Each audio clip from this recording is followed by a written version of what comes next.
Atenção! Vai começar agora uma teleaula de processos de fabricação, do curso profissionalizante. Este módulo tem um total de 80 aulas. Hoje você vai assistir a teleaula número 26. Bons estudos!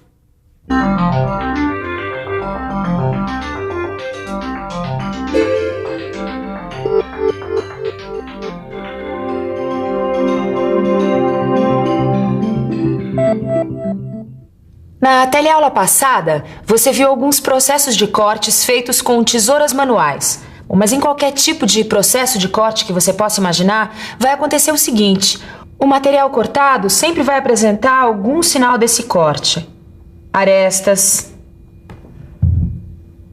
rebarbas, cantos vivos, que se não forem retirados, podem ocasionar algum acidente ou então prejudicar o alinhamento da peça.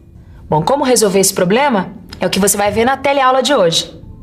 Hoje você vai conhecer uma operação muito útil que permite eliminar esses excessos de materiais, até mesmo se eles estiverem em locais em que a máquina não possa alcançar. É a limagem.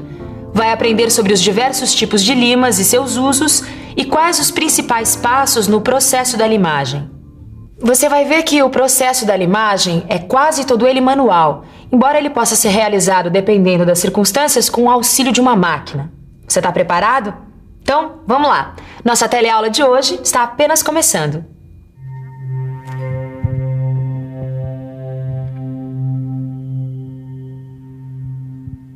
Ô, companheiro, explica pra gente o que você aconselharia a uma pessoa que fosse pegar essa lata?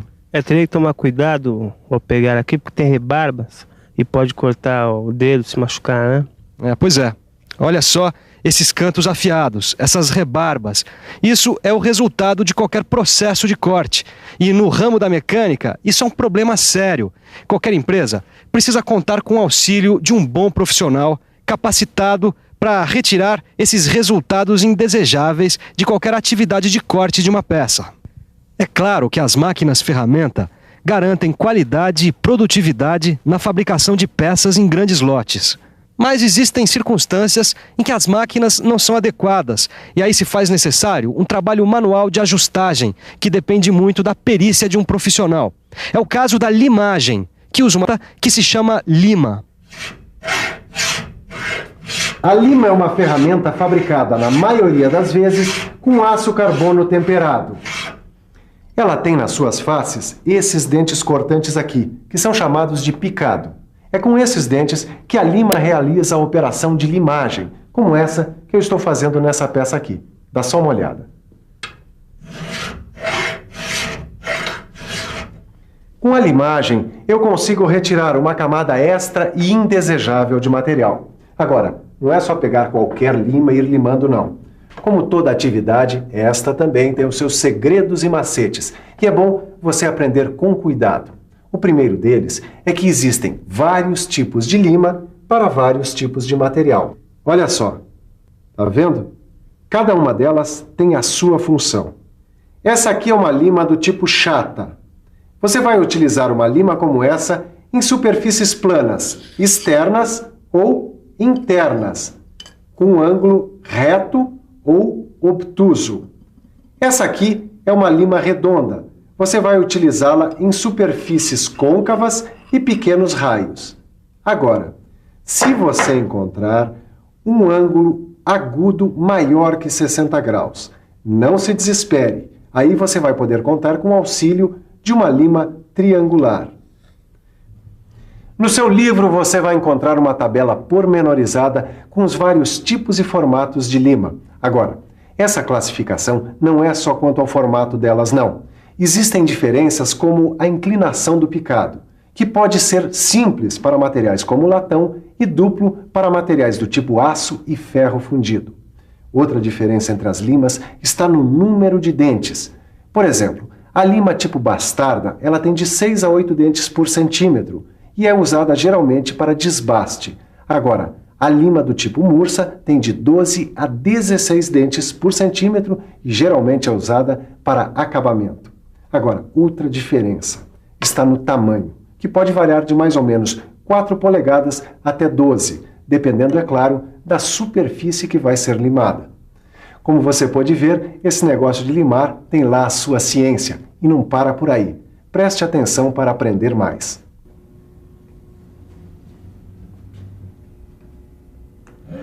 Peraí, Caio. Essa aí não é das limas novas? É sim, Silva, por quê? Como por quê, Caio? Já esqueceu? Ué, tô fazendo alguma coisa errada aqui? Claro que tá, né, Caio? Você tá usando uma lima nova numa peça fundida, ainda com areia do molde, rapaz. E é mesmo, Silva, agora que eu me lembrei. Vai desgastar muito rápido o picado. Mas pode deixar que eu vou trocar. Isso, arranja uma lima que já esteja bem gasta no corte de materiais macios como o latão e o bronze. Esse é um dos muitos cuidados que o profissional que trabalha com limagem deve ter.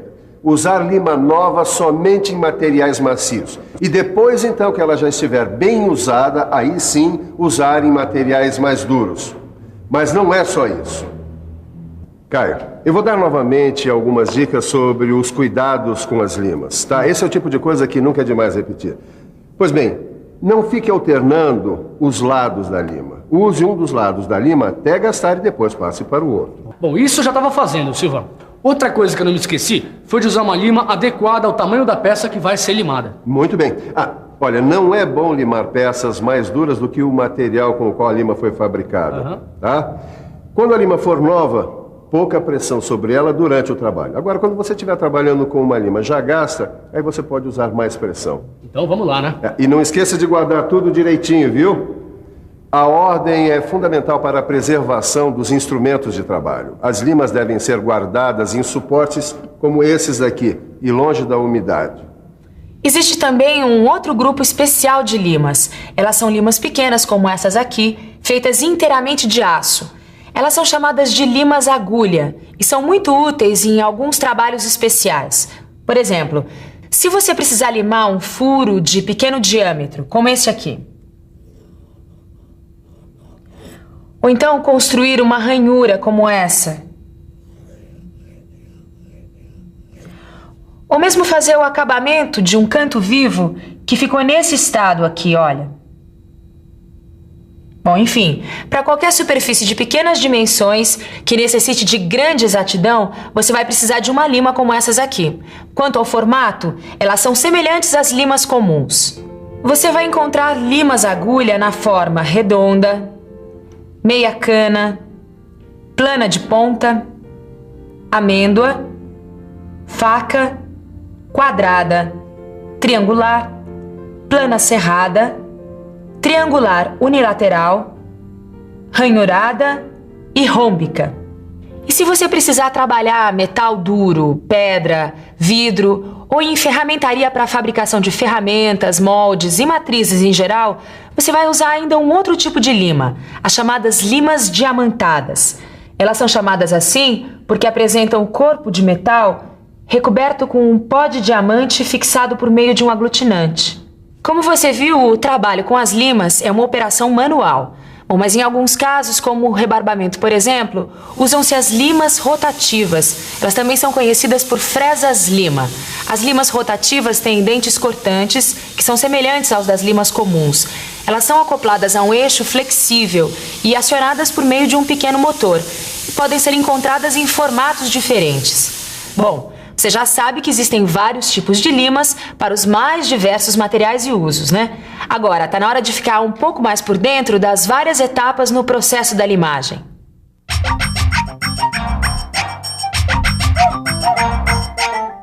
A limagem manual pode ser realizada por meio de várias operações.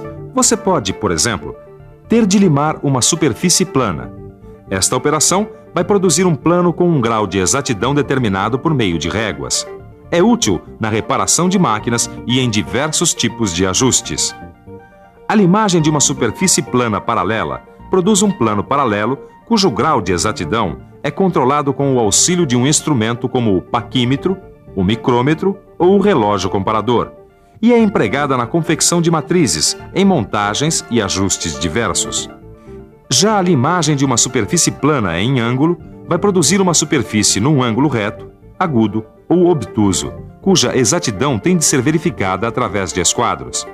É utilizada para a confecção de guias de diversos ângulos, rabos de andorinhas, gabaritos e cunhas. Você pode também se deparar com a necessidade de limar uma superfície côncava ou convexa. Este trabalho vai produzir uma superfície curva interna ou externa que vai ser verificada por verificadores de raios e gabaritos. Tem muita utilidade na execução de matrizes, guias, chavetas e gabaritos. Por fim, existe também a limagem de material fino, como as chapas de até 4 milímetros, que é utilizada na usinagem de gabaritos e lâminas para ajuste. Tá bem interessante, viu, Caio? Vem dar uma olhada nesse trabalho de limagem feito aqui pelo Lauro. Para você que está se especializando, é muito importante observar o trabalho de alguém já com bastante prática. Tá, e o que vai ser feito aí, hein? Bom, ele está limando uma superfície plana que, dentre as operações feitas com lima, é a que apresenta menor grau de dificuldade. Mas o que importa é que, como as outras, ela deve ser feita com exatidão e consciência. E prevê a realização de diversas etapas, começando com a fixação da peça na morsa. Olha lá. A superfície a ser limada deve ficar na posição horizontal, alguns milímetros acima do mordente da morsa. E é preciso lembrar sempre de proteger as faces da peça que já estão acabadas, usinadas, prontinhas com a utilização de um mordente de proteção, que pode ser uma chapa de um material mais macio que o da peça fixada. Depois de colocado o mordente de proteção, é preciso escolher a lima. Certo.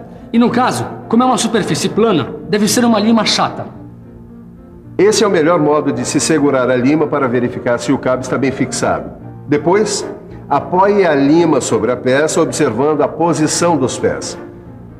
Quando estiver limando, faça o trabalho através de passes sucessivos, cobrindo toda a superfície que vai ser limada e usando todo o comprimento da ferramenta. Em relação à superfície da peça, a lima pode correr de modo transversal, ou mesmo obliquamente em relação à superfície da peça. E a velocidade da limagem? Boa pergunta, Caio. A velocidade pode variar. Alguma coisa entre 30 a 60 golpes por minuto, certo? Mantendo sempre a uniformidade do movimento. E lembrando sempre de controlar a planeza da peça limada com o auxílio da régua de controle. Outra coisa importante de se lembrar: para evitar riscos na superfície limada, é usar uma escova ou raspador de cobre para limpar os cavacos presos aos dentes da lima. Então, Caio, alguma dúvida? Nenhuma, Silva. É sempre bom a gente ver um profissional experiente trabalhando. A gente aprende bastante, né? É sim, e tem sempre alguma coisa a mais para se aprender no ofício. O importante é a prática. Pois muito bem. Você sabe então agora que a operação de limagem é artesanal e o resultado vai depender da habilidade do profissional. E agora é hora de uma boa revisão. E atenção, se liga aí que é hora da revisão. Na teleaula de hoje, você conheceu uma operação que permite eliminar os excessos de material causados por uma operação de corte, mesmo que eles estejam em locais que a máquina não pode alcançar. É a limagem. Viu que o instrumento utilizado nesta operação é a lima. Conheceu suas características e os vários tipos de limas, adequados para os mais diversos materiais e tipos de operação.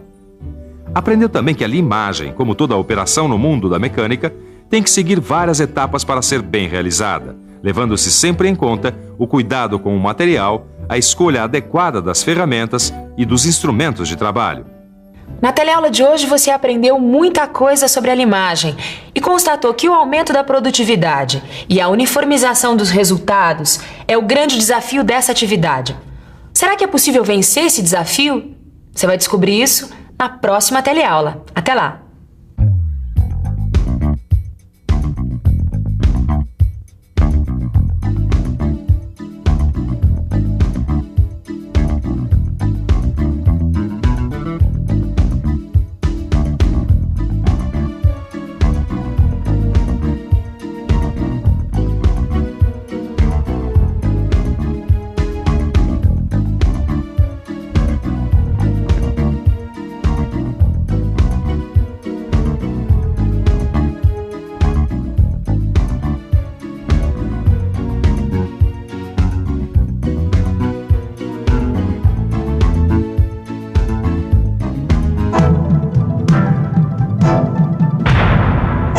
Telecurso 2000, um programa de educação do Sistema Fiesp e da Fundação Roberto Marinho.